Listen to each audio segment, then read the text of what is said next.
ፍላጎቱ ምንድነው ይላል። ፍላጎቱማ በቃ ሄሉን የብረት መዝጊያ አድርጋ ይዛው እንድኖር ነው ፍላጎቱ በቃ እንዴ። አዎ እጮኛዬ ነች የምትለው ያው ጨረሳችሁ እኮ የበፊት ታሪክ ነው አለ። የበፊት ታሪክ ነው። አሁን ህይወት ይቀጥላል ብላለች። ህይወት ይቀጥላል በቃ እኛም ትክክል እሷም ትክክል። ቀለበቱን ተእጅ ወርቆ ብላለች። አንተ ተው ያቡ ተው እንዴ። ምን ሆኜ ነው የምትላት አንተ ደግሞ ጓደኛው አይደለ እንዴ? ምን ነው እንደዚህ ትጉትግ አልክ? ለያቡ ተደርበህ ነው ወይስ አንተ ነዱህ ነው? አልገባንም እኛ። ያንተ ነገር ያልተጣራ ነገር አለ። ያንተም ነገር ትክክል አይደለም። የሄሉ ነገር ተብረት መዝጊያው ጋራ ትክክል። ያውን እንግዲህ ነገሮችን ሁሉ ቀለል አድርግና ያቸው በቃ ኢትስ ኦኬ በእንግሊዘኛ እንግዲህ ምን እናድርግ? ትክክል ብለን ትህይወት አስወጥቻችኋለሁ ብለ ይኸው የብረት መዝጊያ ባለጆሮ ጌጥ ይዛ መጣች። በቃ ባለጆሮ ጌጡን ነው እኛ የምንቀበለው። አለቀ። እንግዲህ ነገም ሌላ ስታመጣ ትክክል ናት። ህይወት ይቀጥላል። እንዴ ልዑል እንዴት ነው አኳኳንህ? እንዴት ነው አንተ ያናደደህ? ምኑ ነው? ቆይ ባለፈው ተያቡ ጋራ ብዙ ነገር ስትባባሉ አልነበረም? ትክክል ተባብላችሁ ተራቃችሁና እንዴት ዛሬ ሄሉ ላይ እጅህን ታነሳለህ? ተው አንተ ልዑል ተው። እንግዲህ ያቡ ይቅርታ እንድጠይቂ ነበረ እንደዛ የሆንኩት። ይቅርታ ልጠይቅኝ አልቻልሽም። ተህይወትሽ መቼም ቢሆን አልወጣም ይላል። ተህይወቷ እንግዲህ ያው ይህን የብረት መዝጊያ ይዛ መታለች። እንግዲህ ድጋሚ አልፈልግም አላየሽም ተሱ ጋር እንዳላይህ ብትለውም ያ ባለጆሮ ጌጡ የማይቀር ነገር ነው። ይሄ ብረት መዝጊያ የትም ቀርቶ አይቀርም። ይዘው መንጣት አለባት በቃ። ተህይወቷ እንዴ ነው ተህይወቷ የማወጣው ደግሞ ተህይወትሽ አልወጣም የሚባል ነገር የምን እንደሚያቡ እንዴ በቃ። አዎ ተህይወትሽ ቀድሞ ወጣ። አንቺ ደግሞ የብረት መዝጊያውን ይዘሽ ከቻለሽ እንዴ። ያቡ ደግሞ አልጨረስኩም አለ። ልዑል ደግሞ እንዴት ተያቡ ጋር ያለውን ነገር አብረሽ መቀጠል አለብሽ፣ ይህን ሰው ማየት አልፈልግም አለ። እንዴት ይሆናል እንዴ? ትክክል ነሽ። እኛም ትክክል፣ አንቺም ትክክል።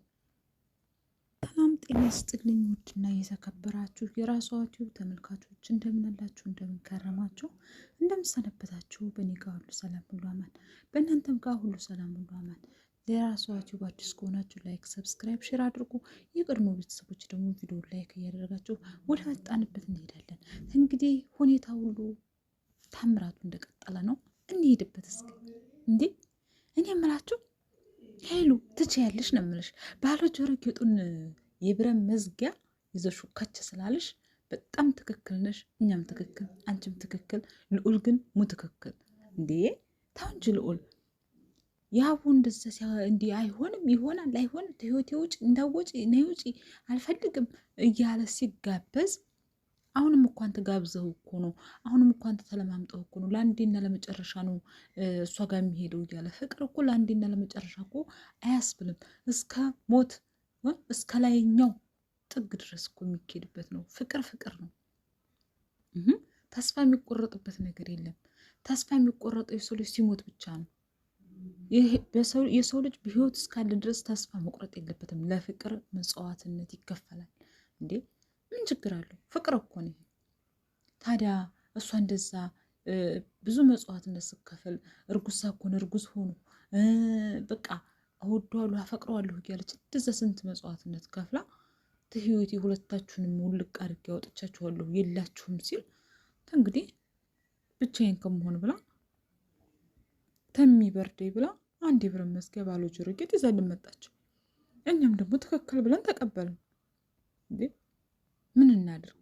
እኛም እኮ ተቸገርን እኮ። ልዑል ታዲያ ለያቡ በምን ምክንያት ነው ተደርበህ ሄሉን የተመንጫንጨር የምትላት?